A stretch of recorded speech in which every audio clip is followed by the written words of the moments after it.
Hello student.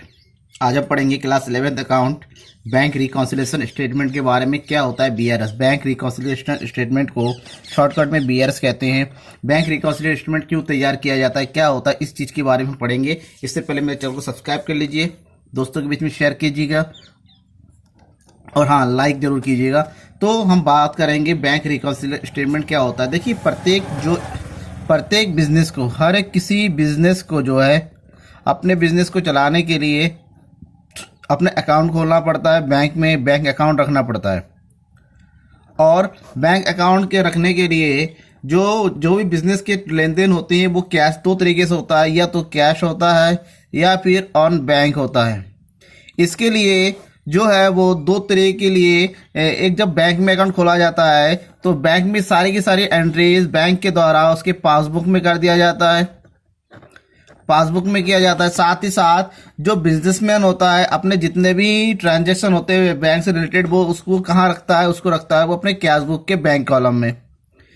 तो अब क्या होता है, प्रत्येक बिजनेसमैन अपने जो पासबुक होता है और कैश बुक होता है, इन दोनों के बीच का जो बैलेंस है, इन दोनों के बैलेंस को टैली करता है एक फिक्स डेट को, किसी भी फिक्स डेट को जो टैली करता है। कभी कभी क्या होता है, कुछ कारण ऐसे बन जाते हैं कि कैश बुक और पासबुक का बैलेंस आपस में टैली नहीं होता है, किसी भी कारण से हो सकता है। उसके कई कारण है जो कि मैं वीडियो को देखिए पूरे लास्ट तक, मैं आपको बताऊंगा कि उन कौन से कारण है जहां पर कैश बुक और पासबुक का बैलेंस टैली नहीं होता है, वो सारे आपको बताए जाएंगे। तो पूरे बने रहिए मेरे वीडियो के साथ। अब क्या होता है, जब बैलेंस टैली नहीं होता है तो उस टैली को उस जो इनबैलेंस होता है उसको सुधारने के लिए, यानी कि रिकॉन्सिलेशन के लिए बैंक रिकॉन्सिलेशन स्टेटमेंट तैयार किया जाता है। इसका पर्पस ये होता है कि कैश बुक और पासबुक के रिलेटेड जो होने वाली गलतियां हैं, पासबुक में जो होने वाली गलतियां हो सकता है बैंक के थ्रू हो, कैश बुक की जो होने वाली गलतियां हो सकता है कस्टमर के थ्रू हो, लेकिन जो भी गलती हो, कोई भी कारण है, उसको पता करके उसको दूर करने का काम करता है बैंक रिकॉन्सिलेशन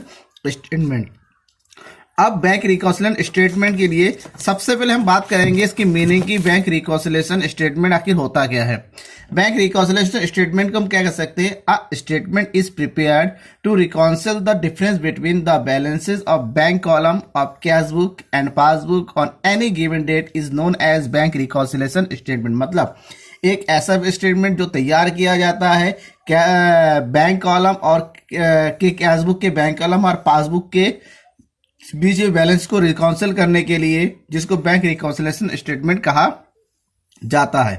अब हम बात करेंगे इसकी डेफिनेशन की। इसकी डेफिनेशन जो सबसे फेमस डेफिनेशन है वो पाटिल के द्वारा दिया गया डेफिनेशन है, जिसने उन्होंने कहा था कि bank reconciliation statement prepared mainly to reconcile the difference between bank balance shown by cash book and bank passbook. ये होगी इसकी डेफिनेशन। अब बात करेंगे बैंक रिकॉन्सिलेशन अर्थात बीआरएस के फीचर्स की। कौन कौन से इसके मेन फीचर्स है? पहला फीचर जो है बीआरएस का वो है, BRS is prepared for the reconciliation of cash book balance with passbook balance. मतलब बीआरएस जो है कैश बुक बैलेंस और पासबुक के बैलेंस को सुधारने के लिए तैयार किया जाता है।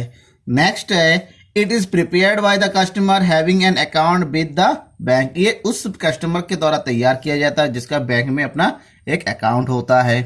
थर्ड फीचर है, it is prepared on a particular date. इसको एक पार्टिकुलर डेट के दौरान ही तैयार किया जाता है, कोई पीरियड नहीं, ऑन डेट को चेक करने के लिए। नेक्स्ट है, it is prepared on the basis of bank statement supplied by the bank. ये जो है बैंक के द्वारा जो बैंक स्टेटमेंट सप्लाई किया जाता है उसके बेसिस पे उसको टैली करने के लिए तैयार किया जाता है। एंड लास्ट फीचर जो इसका सबसे मेन है कि the purpose of the reconciliation of the balances of the two books as well as the detection of any errors committed by the bank authorities. मतलब ये जो दो बुक के बीच में टैली किया जाता है ताकि जो बैंक अथॉरिटीज के द्वारा या किसी तरीके से जो एनी गलतियां, एनी एरर्स, जो भी गलतियां पाई जाती हैं उसको सुधारने के लिए। अब इसकी इंपॉर्टेंस क्या है, बैंक रिकॉन्सिलेशन आखिर बनाया किया जाता है, इसके कौन कौन से need and importance of BRS.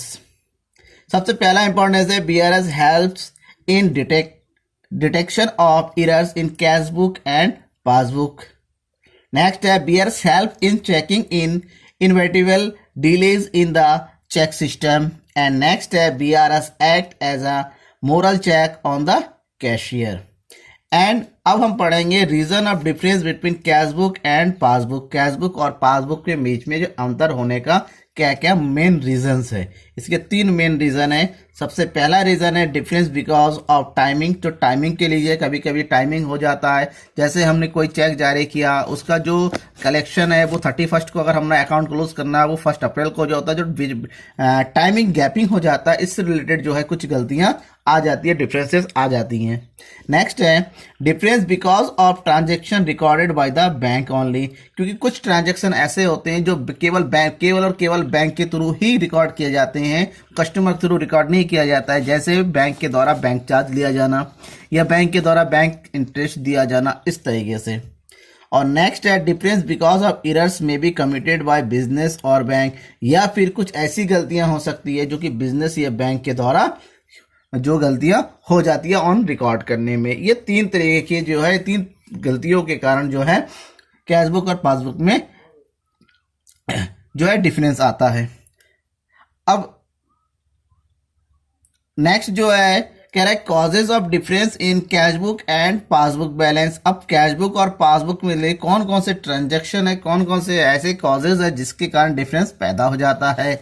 इसमें जो मेन डिफरेंस है वो मैं आपको बता रहा हूं ताकि आपको याद है। सबसे पहला है check issued but not gate presented for payment in the bank. मतलब चेक इशू तो किया जाता है लेकिन बैंक में अब तक पेमेंट के लिए प्रेजेंट नहीं होता है। इसके रिलेटेड जो इशू करता है वो अपने कैश बुक में तो डाल देता है लेकिन वो बैंक वाले पासबुक में उसकी एंट्री नहीं हो पाती है।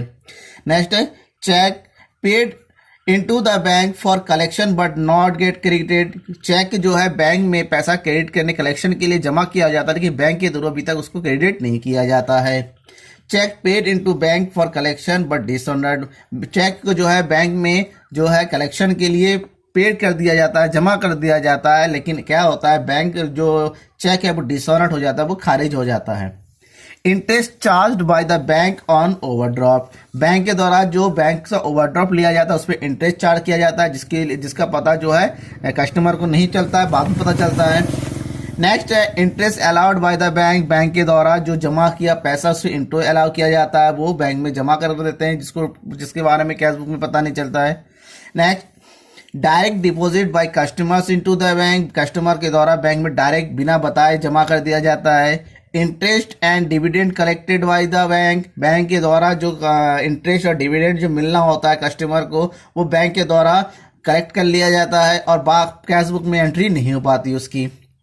Any wrong entry made by the bank in passbook. Bank के द्वारा कोई भी ऐसी गलत एंट्री पासबुक में जो हो जाती है जिसके बारे में पता नहीं चलता है कस्टमर को, या फिर any wrong entry made by the customer in cash book. या कस्टमर के द्वारा अपने कैश बुक में ऐसी कोई गलतियां जिसका मिलान जो है पासबुक के थ्रू नहीं पता है, जिसके कारण बैंक रिकॉन्सिलिएशन स्टेटमेंट तैयार करना पड़ जाता है। तो ये हो गए मेन कॉजेस और इस तरीके से जो है बैंक रिकॉन्सिलिएशन स्टेटमेंट तैयार करने पड़ते हैं। नेक्स्ट वीडियो में हम कैसे बीआरएस तैयार होता है, प्रिपरेशन ऑफ बैंक बीआरएस जो है पढ़ेंगे, इसलिए बने रहिएगा। मेरे चैनल को सब्सक्राइब कर लीजिए, शेयर कीजिए। Thank you.